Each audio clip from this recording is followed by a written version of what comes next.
Hi everyone, welcome back to my channel. My name is Celeste and this is from Far Out. Today I have a video for you guys on balancing your divine masculine and your divine feminine. I'm going to do a little series. Today we're going to talk about crystals that I use, practices that I use, and sort of define them a little bit if it's a topic you're unfamiliar with. I might do a little bit of card pull at the end, I'm not 100% sure, but if the moment calls, I will do it. And then after this video, I am going to upload a divine masculine and a divine feminine guided meditation, so that you can decide if you feel that you might have one out of balance, and you want to connect to it and sort of strengthen it a little bit, or if you just need to sort of like hone in that energy, and amplify it within yourself to get a task done, to use it in some way to manipulate that energy, that will be available to you guys soon. So if you are into it, let's get into it. So first, I just want to preface the video with the idea of connecting to or being a part of a divine masculine or divine feminine has zero nada to do with your gender, your assigned gender at birth, if you're cisgendered or transgendered or non-binary, or whatever the case may be. It has absolutely zero to do with your gender or your sexuality even.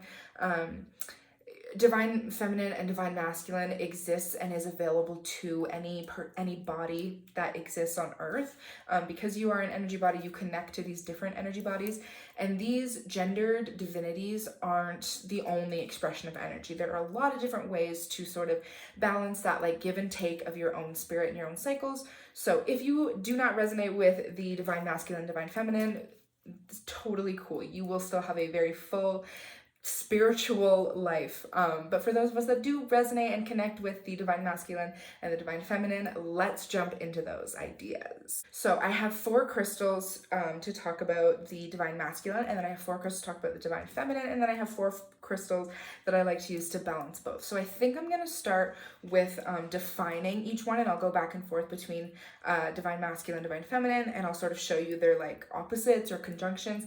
Opposites work beautifully together. So although they are opposites, they're on the different ends of the spectrum. That doesn't mean they clash. Our spirit and our everything's a circle, everything's a cycle. Everything connects, everything that exists at the opposite also exists at the same, in that circle of life, in that circle of energy. So I will try. I didn't like when I was picking these crystals, I didn't like in my mind decide that I was gonna have an opposite, like a direct opposite of each one. I'll mention the opposite, but I might not have the physical example with me. So let's start with the divine masculine. And the first thing that I have to talk about in the divine masculine is a little bit about discipline and strength. So I'm Ganyekeha, but I grew up in Anishinaabe territory for most of my life. I've also lived in Mi'kmaq territory, and I've traveled all over. So I've received teachings from all over, but my tradition is rooted in Ganyekeha teachings. So we define our divine masculine by our grandfather sun or our father sky. Those are the provider, seed energies, original source energies in our life. And so it comes a little bit from the, completely from the creation story, Ganyekeha's creation story. And I'll just like briefly talk about it. Maybe I'll do like a video where I explain the whole thing because it's a moment. But the portion that involves the creation of divine masculine sort of comes from, so when Sky Woman came down and she was on Turtle's back, she created Earth. She was actually pregnant with a baby girl. She gave birth to that baby girl, and then later on down the line, she became pregnant with twins by the West Wind, and these 2 twins went on to create the world. And it is said that these 2 twins are the balance of good and evil in the world. I don't love the idea of like God, devil, good, evil, because like how can you say one opposite is better than another, you know, like both ends of the cycle contribute to the whole, so you know what I mean. But regardless, so these 2 twins, there was the one twin who was considered the good twin. He created all of the beautiful things in the world. He brought rivers through the earth so that the people could get water where they were living.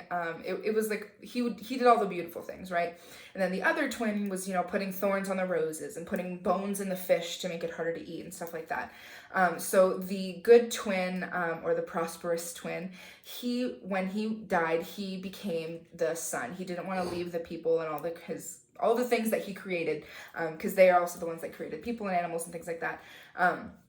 So he didn't want to leave his people, so he became the sun, and that's why we call the sun our grandfather's son. And then the other twin, the evil twin, he became the darkness, and Grandmother Moon stayed to protect him. So he became the darkness of the night, and then our divine masculine, our beautiful creator energy, comes from the sun in the daytime. So our divine masculine can sort of feel a little bit out of balance if we exist in a place of fear of lack or fear of nothing, because our divine masculine is what provides for us. It's what brings in beautiful energy and abundance and connecting to hope and love. And if we don't have that, we start to live in fear of not having anything, so we fill ourselves with garbage because we're afraid to be empty, basically. We might have things like shopping addictions, we might have food addictions, we might have addiction in any possible way, because we're just sort of always trying to fill ourselves, fill the moment, fill that abundant, hopeful energy, but it doesn't. The things that we're choosing don't come from a place of strength. And so to reconnect to that strength, to strengthen back into your divine masculine, you have to connect to abundance. I like to call Christ consciousness. It has nothing to do with Jesus. I mean, I guess derivatively, but it doesn't mean anything about Jesus. Our Christ consciousness is just knowing that there is hope in the world, that new cycles are always going to come, and no matter what's going on right in this moment, something next is coming. So there's always hope. There's always a consistent peace, a consistent abundance. And the crystals that I like to use to connect to those are, of course, citrine. This is a Kundalini citrine, and golden healer. So golden healer is sort of that spiritual hope, spiritual consciousness, to not get so stuck in the ground.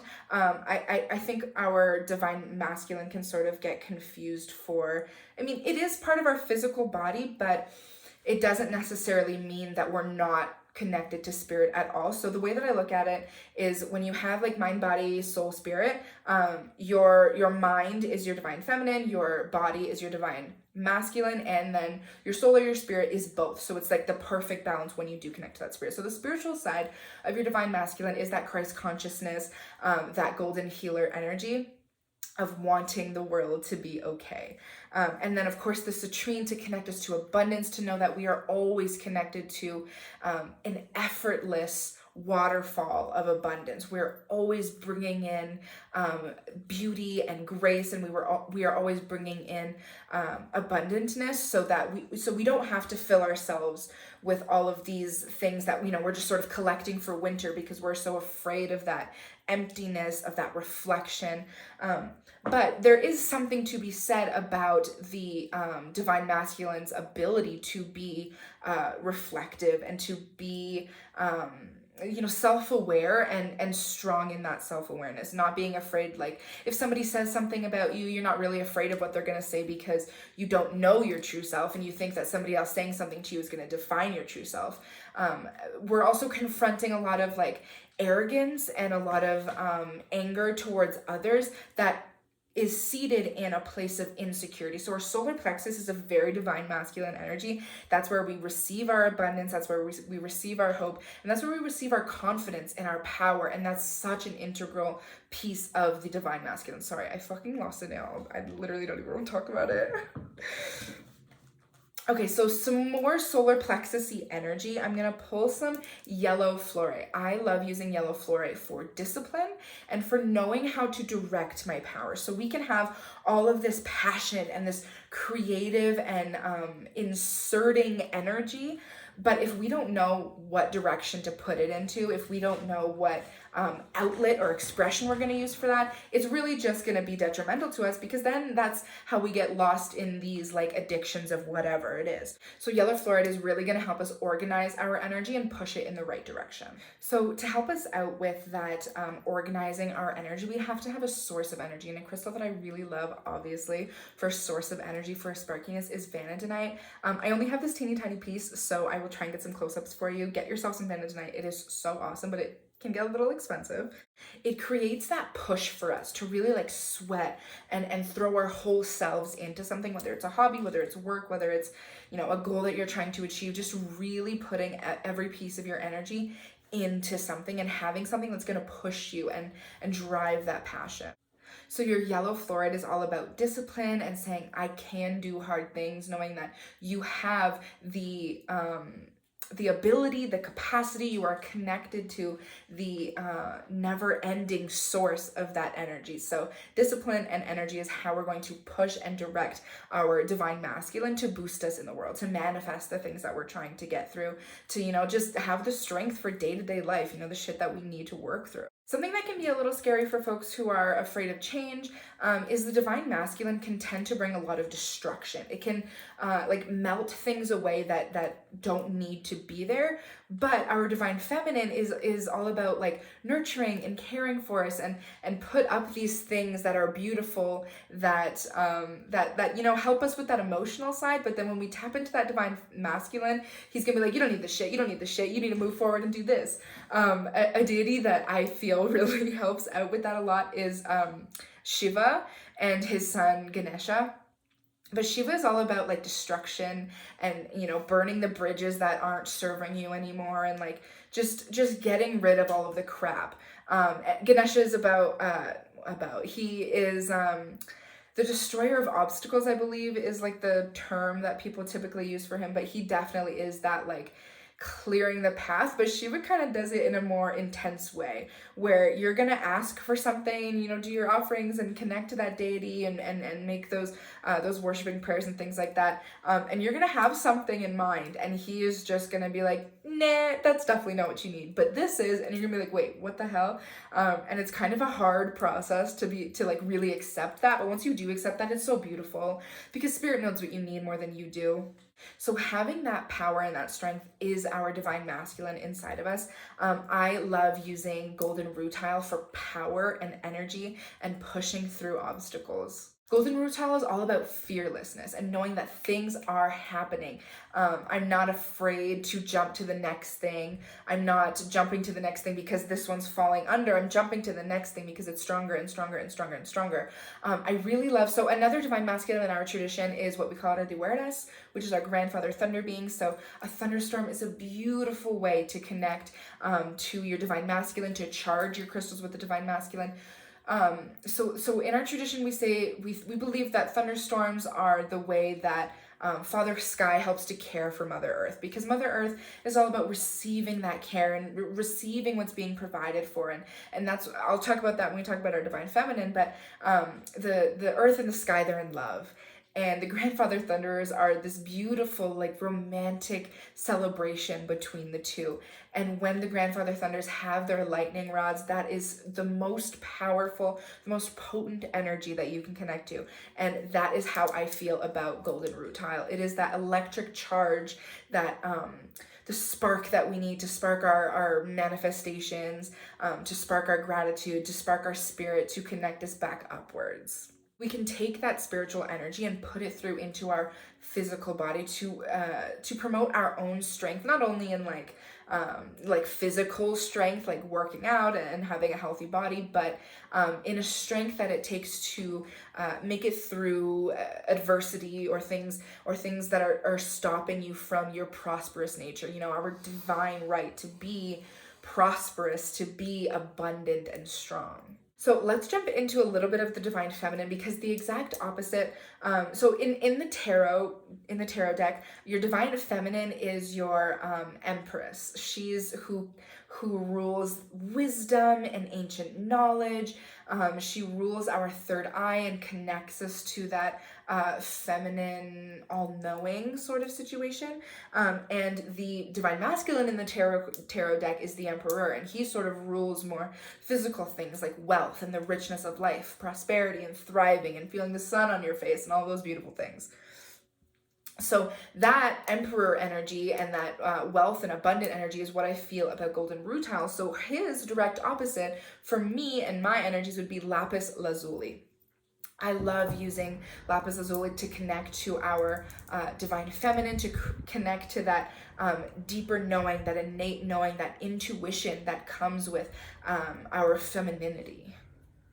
This divine feminine nature is very transformative. It's the soil that carries the seed into the next stage. It has the energy to nurture and to put that into growth. So you need to have the seed, you need to have like the physical thing that's ready for the next stage, you need to have that power and the ability, but to connect to it and to really support that and promote that upwards growth, you're gonna need to balance both. Plants need sun and water, right? Water is a huge divine feminine energy in our tradition. Water is our life. Water is how we connect to our spirit. And our women and people with uteruses, we call them water carriers. So they are the ones that carry the blood and the water of Mother Earth. They're the ones that have the capacity to create life. And although we need seed to create life, we are the ones that are growing it, that are nurturing it, that are offering it the divine feminine knowledge, capacity. I'm not sure how to describe it, but just the fact that we are able to transform seed into life is incredible. You can have as much divine masculine as you want in your life, but if you want to take that power and you want to turn it into something physical, you are going to need the knowledge of your divine feminine. There is such a richness in fertility, that is the word I'm looking for. Divine feminine is all about fertile energy and being ready for what's next. And then when you hit it with that power, when you hit it with that energy, it is absolutely just going to explode into something unrecognizable. A little bit more about the divine feminine. In that all-knowing place, I really love to use moonstone. This is white or rainbow moonstone. It's got a bit of smoky quartz in there. It's got some tourmaline, and these ones actually even have, I'm not sure if it's aquamarine or blue tourmaline, but it's so beautiful. And they make a great sound too. So our rainbow moonstone is what is going to connect us to the feminine divinity energies. I really like to work with Ixchel. I'll put the writing on, but she's a Mayan goddess, and she's sort of the mother. She represents that like 3 goddess cycle. The maiden, the mother, and the crone. So moving through those cycles. So if you are a woman who is, like I am, who is moving from that maiden to mother section, or if you are a mother who is going into the crone section, the rainbow moonstone is going to help you sort of develop into your next cycle of self. So I find the divine masculine energy is very outwards. It's who we are in this world, how we connect to people in this world. But our divine feminine is who we are, period. It's who we are in our soul. It's who we are in our spirit. It's who we're going to be when we die. It's the energy that's going to be connected to our next cycle. And next up for our divine feminine, I have a big amethyst root. I love this bad boy. It has beautiful rainbows on the tip, but I love amethyst for your divine feminine. Specifically amethyst roots though, because I feel like they have a much more like a deeper energy almost. And that's not to say our intuition and our third eye is exclusively feminine at all. But the divine feminine sort of lives in the depth of that third eye, whereas the divine masculine would live in the depth and the power of your solar plexus. So those are the chakras, the energy notations that I like to associate with the divine masculine, divine feminine. And we have so many other chakras. So like I said, I just really don't want to offend anybody who does not exist within the binary of like the gender binary. I really want this to be clear that none of these things have to do with your personal or physical gender or sexuality. Anyways, amethyst roots. So these are going to pull you deep into that intuition. And it's not even surprising to me at all that amethyst is said like anciently to help with addictions and to help with sobriety and to help with not falling so deep into things, because it literally is the opposite of citrine, which is so funny because they make fake citrine, like heated amethyst is also called citrine. I find these two are like direct polar opposites that work so beautifully together. So if you can find real ametrine, life made. I have a beautiful ametrine cab from Om Shanti, but again, because amethyst is often heated to be called citrine, and fake ametrine exists everywhere. But anyways, outside of that, let's talk about what I meant to say with the amethyst. It's all about getting into your psyche and realizing the way that you are, why you're doing it, what are the past cycles that brought you to this moment. Citrine is going to be your power in this moment. It's going to be your abundance in this moment, the sun rays. But having the balance of knowing where it's coming from is going to keep you from falling into addictive holes. It's going to keep you from like I said, trying to fill yourself with garbage and things you don't need just because you're afraid to be empty, just because you're afraid to breathe out, you know? So those are the ones that I had specifically for divine feminine, divine masculine. And I want to talk a little bit about balancing them now. So the purpose of your divine masculine and your divine feminine is to feed your heart. It's all about heart energy here in on earth. The reason that you get like spiritual downloads and the passion that should drive you through life is all based on love and spreading love and existing within love, creating love and experiencing love. So the divine feminine love crystal that I love is green apophyllite. This is going to feed your heart and it's going to help you manifest both divinities in your life. Green apophyllite is very earthy but also spiritual. So it's going to bring in those like fairies and that like sort of mystical forest fae vibes. It's all about the spiritual beings, the little people, if you will, the spiritual beings that exist here on earth. And because the heart is all about love and joy and things like that, those sort of beings, the little people, the fae, you know, the tricksters, they're all sort of funny. They like mischief. They like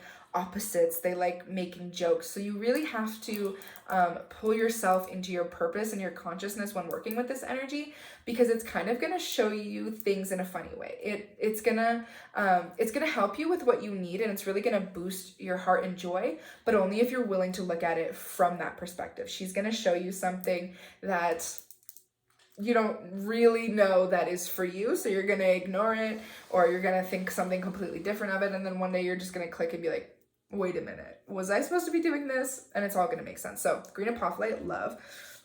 And then the more masculine energy for filling that heart space is malachite. Malachite's a great detoxifier. It really gets into the cleansing portion of the heart. It's going to be very deep and heavy and difficult because those are the shadow parts of our heart that we really, really need to get through. So these two are beautiful in conjunction because this really is going to make you laugh if you want it to. And this is really going to get to the root cause. So it's going to help sort of soothe the things that might be a little bit heavy and toxic coming out, and let you see them through a place of joyousness, of gratitude, of happiness.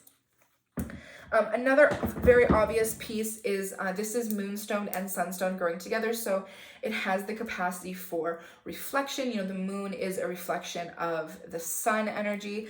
So having the capacity to look back and again, understand cycles, but also the power of the sun. So bringing illumination to the darkness is a great idea for this stone. And then I have two left. Oh my gosh, we are just three left. We are bouncing through these. Okay, so going into our divine masculine of our heart space, I like tourmaline, specifically watermelon tourmaline or pink and green. I love this one because it has both pink and green tourmaline in it. It's even got a little bit of mica back there, but colored tourmaline, not black tourmaline, I wouldn't say, or blue tourmaline. Yeah, really just watermelon, green, and pink tourmaline. These are going to be your opener stones. So these are the stones that are going to see your heart similarly to malachite. It's going to sort of see your heart in your divine masculine, but in a way where it's got a purpose. I don't mean to say that your divine feminine heart is purposeless, but it sort of forges a path through and sees a vision through the things that you need to work through in your heart. It kind of opens up those veins and it's going to clear out all of the gunk that's just been sitting in the dust, while your divine feminine heart is going to soothe and care for the things that have been pulled out. So tourmaline, if you're having a hard time opening your heart chakra, if maybe you feel like it's a little bit too closed, maybe you've been isolating yourself a lot, not necessarily from people, but from love and not accepting love in your life, tourmaline is a great one to just let spirit know that you are open, you are ready, this is what you want, this is what you need, and you're willing to receive in the way that's being offered. Watermelon tourmaline. Okay, now I have two left. Oh my gosh. Okay, so I'm going to talk about rose quartz. This is a beautiful rose quartz skull that I actually just showed in my petrified wood, but I've been working with them since before that video, and I never really connected with it before. So this is going to get a little vulnerable, and I don't mean to maybe I shouldn't talk about my life. Whatever. So my mom loves rose quartz. I bought her a huge rose quartz pizza she keeps outside her front door my entire life, whether she was into crystals at the time or not. She went through phases. She always loved and still does love rose quartz. So being that our relationship is murky and rocky, and growing up as a teenager, I wanted nothing, like, I don't want to be like my mom. I do everything in my power to not be like her, even though she still says, oh, I do that, and you're just like me, blah, blah, whatever. So it kind of turned me off to rose quartz, and it turned me off to receiving love and entering my divine feminine. Your relationship with your parents can say a lot about how you work with your divine masculine and your divine feminine, because those are sort of the examples that are given to you at birth. And so if you never go back and work on that relationship with your divine masculine and your divine feminine, you're never going to find, I don't want to say that. It's going to be harder to find like full and true healing. And that's not to say you have to go and have a perfect relationship with your mother and father. Not at all. I'm just saying, if you have a difficult relationship with your parents, it may translate in your relationship with divine masculine, divine feminine, and that's where you can sort of find imbalances. So I'm not telling you to go and fix your relationship or anything like that. I'm just telling you about mine, I guess. Okay, anyways, so it turned me off to rose quartz a lot, and that sort of turned me off to accepting love and being the person to accept love. I always thought it was like kitschy and cheesy, and I was like, fuck romance, blah, blah, blah. Because my mom loved it so much. She's always been very optimistic for love.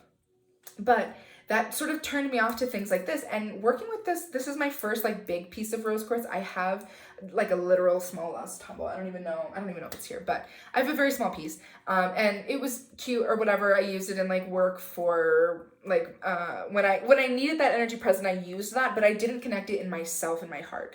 And this rose quartz is helping me balance my acceptance for love and my openness to love in a divine masculine and divine feminine way. I feel like they are helping me to really see it from both directions, and knowing that even if I'm pulling energy that I'm kind of afraid of, I can still be afraid of it and accept it. And then once I realize that what I'm accepting is beautiful and great, then my fear will sort of dissipate. I don't know if that made any sense, but rose quartz is a beautiful, beautiful balancing stone. Specifically, the skull has been my bestie. Okay, and finally, I have a Shiva Lingam. I love this one because it kind of has like both colors, and it's got like a little thingy right here. I got this from Sunny of the Scorpion Shop a long time ago, like in like the first few months of shopping with her, and I've been shopping with her for years. But Shiva Lingams are great for balancing divine masculine, divine feminine energy, because these are sort of seed and egg. So it holds both the ancient knowledge and